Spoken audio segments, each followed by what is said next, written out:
yes, with the help of the Almighty, we simply, against the state of Israel, because we are Jews, because we uphold the Jewish tradition, the Jewish Torah, we strictly abide to the Judaism that our forefathers held for thousands of years. The concept of Zionism, the state of Israel, the ideology behind the state of Israel, is a transformation from this religion, the covenant with God, into a nationalism, to have a piece of land, a selfish, actually, and flawed and illegitimate concept of having a piece of land. Because both, according to the teachings of the Torah, since the destruction of the temple 2,000 years ago, we were expressly commanded by God through the prophecies of King Solomon, and it's in the Torah, that we should not in any manner create our own sovereignty or return en masse in large numbers to the Holy Land. Zionism was created around 100 years, a little over 100 years ago, by Jews who had estranged themselves from the Torah. Theodor Herzl, Ben-Gurion, they detested God and the Torah and decided to transform this, as I say, into nationalism and uproot the connection to God from the Jews.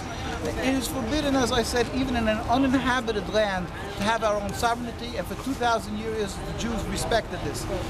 Being that they decided to create their national home in Palestine, in the Holy Land, where it was inhabited by the Palestinian people, now they are breaching every other concept of the Torah. Thou shalt not kill, thou shalt not steal, that one must emulate God, just as God is compassionate, thou shalt be compassionate. And universally, all Jews, all the rabbinical authorities who are true to the Torah oppose them in the most vehement, in the most vociferous language and in the strongest opposition. And to today, if you will go to the very religious neighbors, invariably, whether it's Jerusalem or New York, Williamsburg, where we come from, they are totally anti-Zionist. And the more religious, the more anti-Zionist. The media there's a history, a sad history of over 60 years of squelching and silencing any daring reporter or somebody who's ready to write an article about the fact that the vast majority of very religious Jews around the world oppose the state, and that the state of Israel is not Judaism.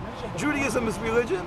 The state of Israel is a transformation into nationalism, and in truth it's diametrically opposite and it's contradictory. But they're fearful when they start writing this. The Zionists jump on them and see that they either get fired or labeled as anti-Semites, and they ruin their future. So the mass media, the mainstream media has a history of only reporting the Zionist view, and the state of Israel enjoys basically a monopoly over the media for over 60 years, and therefore it's so ingrained that when somebody tries to speak up, they ridicule anybody who opposes this view, and it looks like they're a fanatic.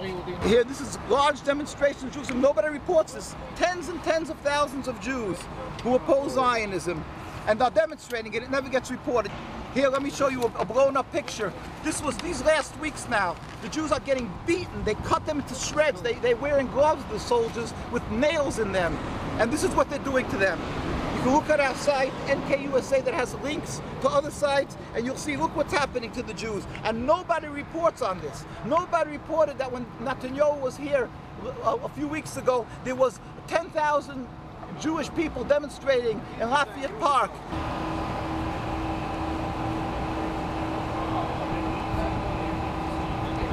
There is this meeting which has been set up by our President Obama, with the hope of attaining a long-lasting peace, a meeting between the representatives of the Palestinian Authority, President Abbas, and the representatives of the state that calls itself Israel.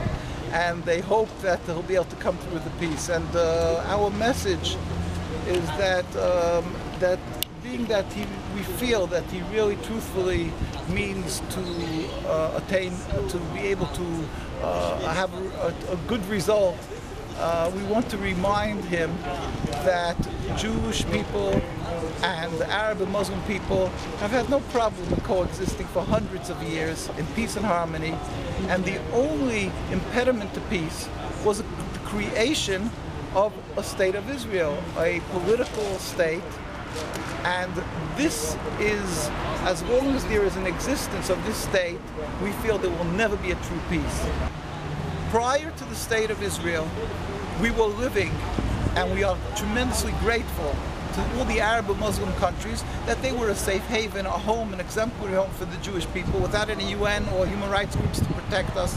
And Palestine was one of these homes. Turkey, Egypt, Palestine, wherever you would like, Jews had thriving, flourishing, religious Jewish communities, and we didn't need any human rights groups to protect us. And our police, and we coexisted in harmony. When they came to Palestine and they made this national home, and they basically threw out the people, the rightful owners of the home. So this movement, this is basically rogue thieves, and there is no way to be able to somehow legitimize this taking of the land from a people, and by trying to somehow come together and make some compromises and stating that the way to peace is to have this, two states and things like that, you are basically ignoring what the core problem is. What was the reason for bloodshed? What was the reason for hate and animosity? The ones who created the state were very irreligious, who detested the religion, Ben-Gurion, Theodor Herzl, and they only wanted to transform the religion from a religion, Judaism a religion, into a nationalism, and to uproot from the hearts of the Jews their connection to God. And it's part and parcel, this rebellion and heresy against God, and to oppress the Palestinian people because they don't have God's morals. We do have God's morals, so we cry, our hearts bleed and suffer and are frustrated by what is being done to the people of Palestine. We had a delegation of rabbis going to Gaza. We went to Turkey just now to embrace the people from the flotilla, because these people are suffering from the crimes that is being done in our name, in the name of Judaism and the Jewish people, and we are humiliated and hurt, and we pray every day for the speedy and peaceful dismantlement of this impediment to peace, this rebellion against God called the State of Israel. And we pray and we urge everybody not to be intimidated. You are not anti-Semitic if you don't support the State of Israel. On the contrary, Zionism, the State of Israel, is the root cause of the exacerbation of anti-Semitism around the world, the root cause of the endless rivers of blood of both Palestinian and Jewish blood. Who needs this? It's the new Jews, Muslims, Arabs, Christians have been living together for hundreds of years. All of a sudden, the new neighbor came to the block. Zionism, is it a religion? No.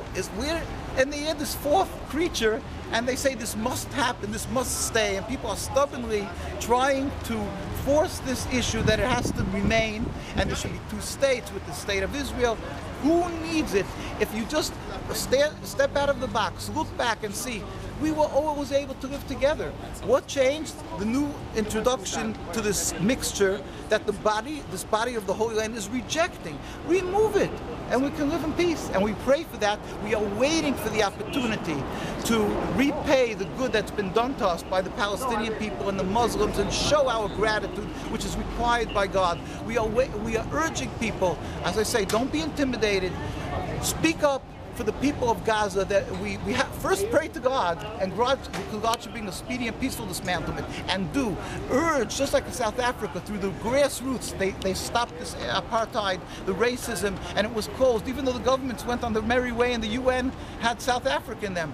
We can stop this with God's help. We'll pray and help and save the people of Palestine and Gaza, and with God's help, then they'll bring back shalom, salam, peace, which is God's name, to the world, and we'll be able to coexist in harmony. Thanks a lot. I appreciate your time. You're very welcome.